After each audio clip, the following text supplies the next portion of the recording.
आज हमारे बीच नहीं रहे सबके चहेते पत्रकार दिलीप सैनी, उनकी यादों से कुछ सीखे। पत्रकार दिलीप सैनी की शहादत ने फिर से पत्रकारों को चेताया। अब तो राजनीति के मंच पर या यूं कहें कि सत्ता के नुमाइंदों द्वारा भी खुले मंचों पर कहा जाने लगा है कि बंटोगे तो कटोगे, जिससे साफ जाहिर हो रहा है कि हर व्यक्ति को एकता के साथ रहना चाहिए और यह बात पत्रकारिता जगत में अपना सर्वस्व देने वाले पत्रकारों पर भी लागू होता है। खुले मंचों से सरकार के नुमाइंदों द्वारा कहा जाने वाला शब्द बंटोगे तो कटोगे भले ही किसी और उद्देश्य से कहा जाता रहा, लेकिन यह बात बिल्कुल सही है कि इस नारे ने फिर से एकजुट होने की नसीहत दी है। फतेहपुर में बीते दिन वरिष्ठ पत्रकार एवं एनी के जिला संवाददाता दिलीप सैनी जी की निर्मम हत्या और हत्या के उपरांत आई पोस्टमार्टम रिपोर्ट साफ तौर से चीख चीख कर बता रही है कि सच दिखाने वाले पत्रकारों से भ्रष्टाचार से जुड़े व्यक्ति किस तरीके से नफरत रखते हैं। पत्रकार दिलीप सैनी की हत्या साफ दर्शाती है कि पत्रकारों के प्रति दलालों, सिंडिकेट माफियाओं एवं हर वह व्यक्ति जो भ्रष्टाचार की वजह बना हुआ है, आखिरकार किस तरीके से सच दिखाने वाले कलमकारों यानी पत्रकारों से नफरत रखते हैं। अब भी समय है कि हम सब आपसी मनमुटाव भूलकर एवं भेदभाव खत्म कर एकजुट होने का फैसला करते हुए एक साथ आ जाएं, क्योंकि इस दौर में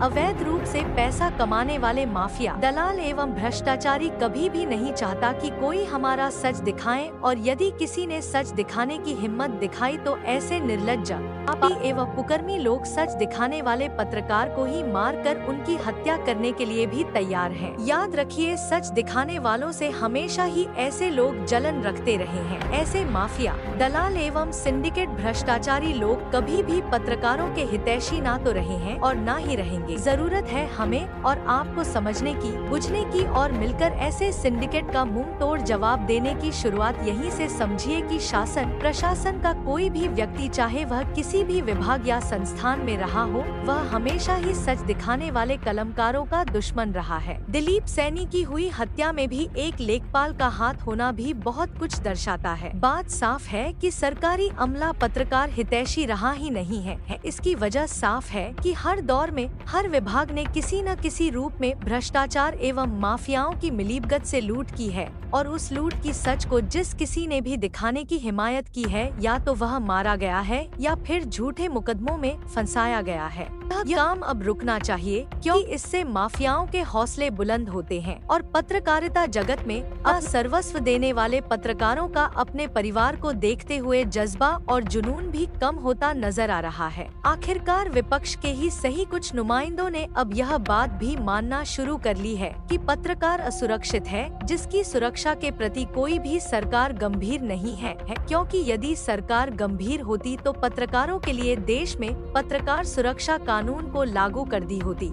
की बात सच है कि पत्रकारों ने हमेशा ही सही की खोज की है। वह बात और है कि पत्रकारिता जैसे पाक और साफ पेशे में कुछ ऐसे लोग भी आ चुके हैं खबर को दबाने और छुपाने के लिए या उसको रोकने के लिए उसके एवज में किसी न किसी तरीके का सौदा भी कर लेते हैं। लेकिन ऐसे लोगों की संख्या बेहद ही कम है और हकीकत से रूबरू कराने वालों की संख्या बहुत ज्यादा है, तो जिसमें तादाद ज्यादा उसकी होगी बात ज्यादा। आज समाज में ग्राम पंचायत की हकीकत बताने वाले पत्रकार को ग्राम पंचायत के ग्राम प्रधान एवं उससे कहीं ज्यादा पंचायत सचिव ही सबसे बड़ा दुश्मन बन जाता है। फिर चाहे वह डील करने की बात करता है, बात न बनने पर हाथ पैर तोड़ देने या फिर जान से मार देने की तैयारी करता है। यदि इसमें भी असफल हुआ तो फर्जी मुकदमे यानी झूठे मुकदमे में फंसाने का षड्यंत्र रचता है। यही क्रम आज के दौर में सिर्फ पंचायती राज ही नहीं बल्कि प्रदेश सरकार या केंद्र सरकार से संचालित होने वाले सभी विभागों की यही हकीकत है। तो आइए इस लड़ाई को मिलकर लड़ते हैं, एकजुट होकर एक मंच पर खड़े होते हैं। वरिष्ठ, कनिष्ठ, जूनियर, सीनियर और छोटा बड़ा इन बातों से दूर जाकर कलमकार और सच के प्रति आईना दिखाने वाले पत्रकार एक साथ हो जाएं और बंटोगे तो कटोगे जैसे नारों पर विचार एवं मंथन कर एकजुटता दिखाना पड़ेगा, क्योंकि अब भी नहीं जागे तो अगला नंबर हम में से ही किसी और पत्रकार का होगा जिसे अपनी जान तक गंवानी पड़ सकती है। जय हिंद, जय भारत,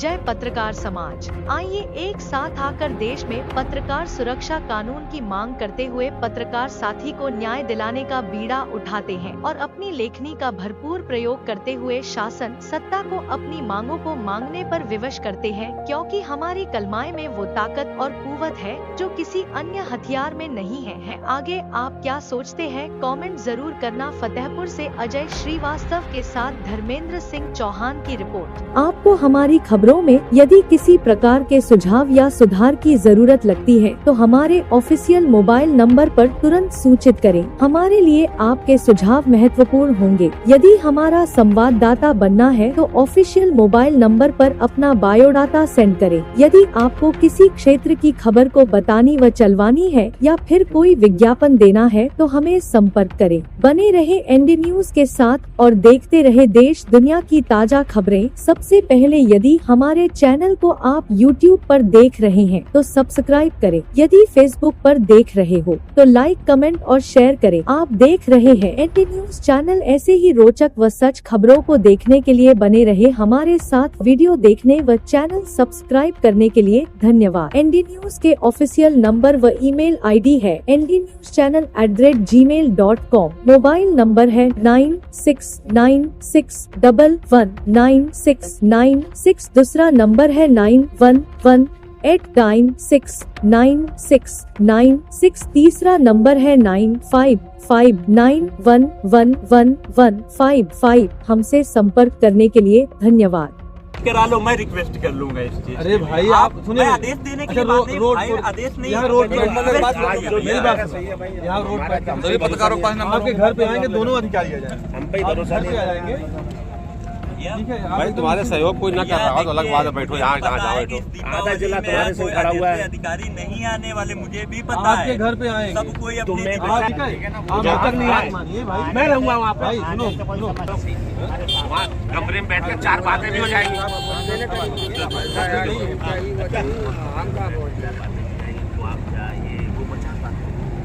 अबे सर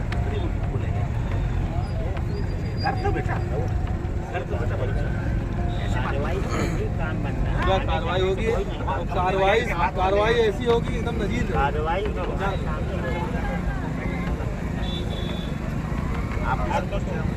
रोड में क्या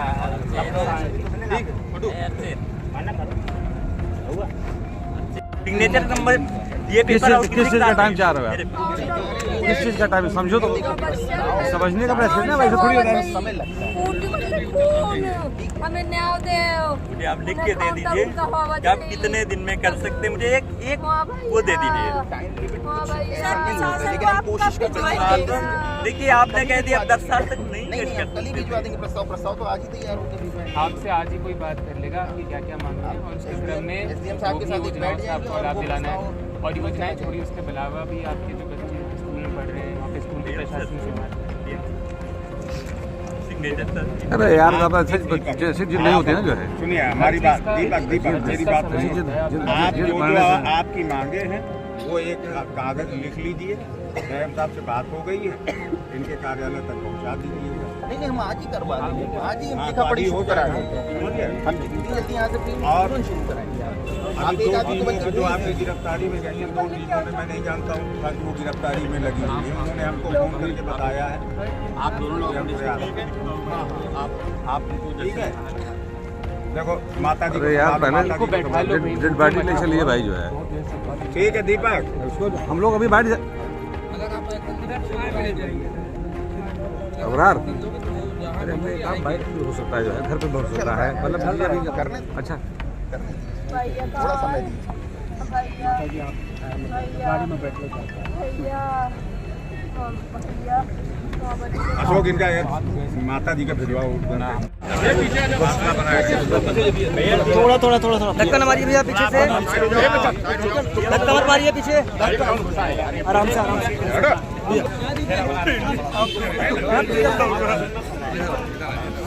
ये मेरी भाभी है भाई साहब पापा, मैं बच्चे हैं छोटे छोटे, इतना ही परिवार है मेरा। ठीक है ये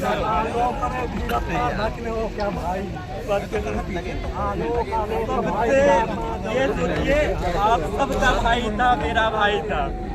मैं आप सभी लोगों के माध्यम से, मुझे पूरा योगी बाबा पे, योगी सरकार पे पूरा भरोसा है, ठीक है, कि मेरे साथ न्याय होगा।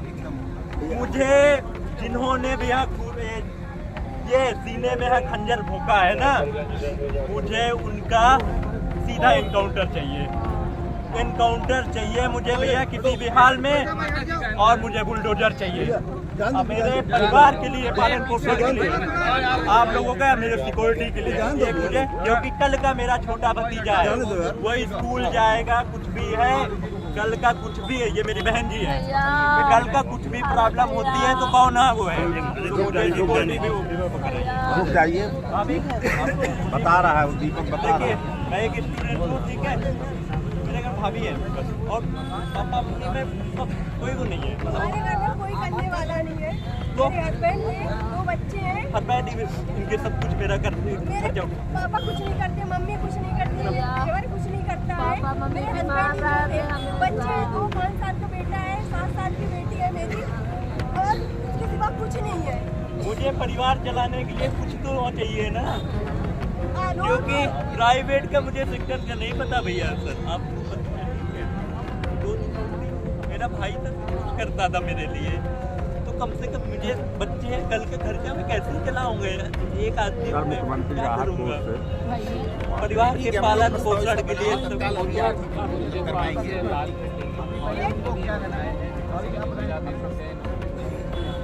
एक भैया ने मुझे करवाया और एनकाउंटर मुझे चाहिए।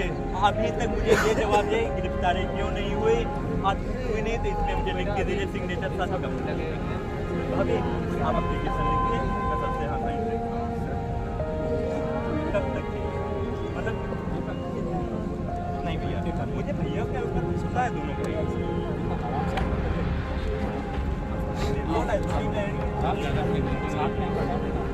सर प्लीज, आप हमको भी सुना प्रशासन का, हमें 1 करोड़ मुआवजा चाहिए। मेरे बच्चों सब कुछ करता था, मुझे आज तक एहसास नहीं होने दिया उसके पास पैसे हैं कि नहीं है, मुझे कभी नहीं एहसास हुआ। मैंने कहा कहाँ से लाते थे, कहाँ से लाते थे, मैंने किसी को ये नहीं पता है।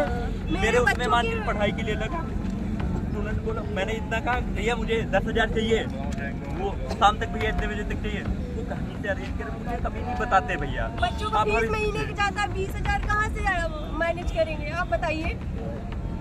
वो सांड की तरह घूम रहा, कल मेरे बच्चे 2 छोटे स्कूल जाते हैं, उनको मार देगा, सजा तो एक ही मिलेगी ना सर। मैं हूँ, जब वो इतने बड़े पत्रकार, सजा तो एक ही मिलेगी ना उसको, चाहे वो एक एनकाउंटर करे, चाहे 4 करे, चाहे 6 करे। आपकी बात सही है, आप बिल्कुल चिंता मत करिए, प्रशासन पुलिस सब लोग लगे हुए हैं, हम लोग 2 लोग ने लिख के दे दीजिए। लेकिन सर रिटर्न में चाहिए ना, रिटर्न में। आप लोगों के पास में हाथ जोड़ के निवेदन है मेरा, पीछे हो जाइए, मुझे रिटर्न में सिग्नेचर के साथ चाहिए कि कितने दिन में आप गिरफ्तारी हो करिए। हम तो लगे हुए कि हम अगले आधे घंटे में ही करना है, पूरा प्रयास करना है, ठीक है। देखिए भैया, फतेहपुर का डिस्टेंस इतना बड़ा नहीं है कि वो बाहर गया होगा, ठीक है। सर पुलिस नहीं हमारी बाहर भी टीम गई है भैया, तो कुछ भी बाहर कर भी टीम चल रही है, बाहर भी टीम गई है, जहाँ लोकेशन में भाई कम से कम 7-8 टीमें लगी हुई हैं और सब पुलिस लगी हुई है, हम जितनी ठीक है। वहाँ से फ्री होंगे, हम और ज़्यादा स्ट्रेंथ के साथ वहाँ से कर सकते हैं।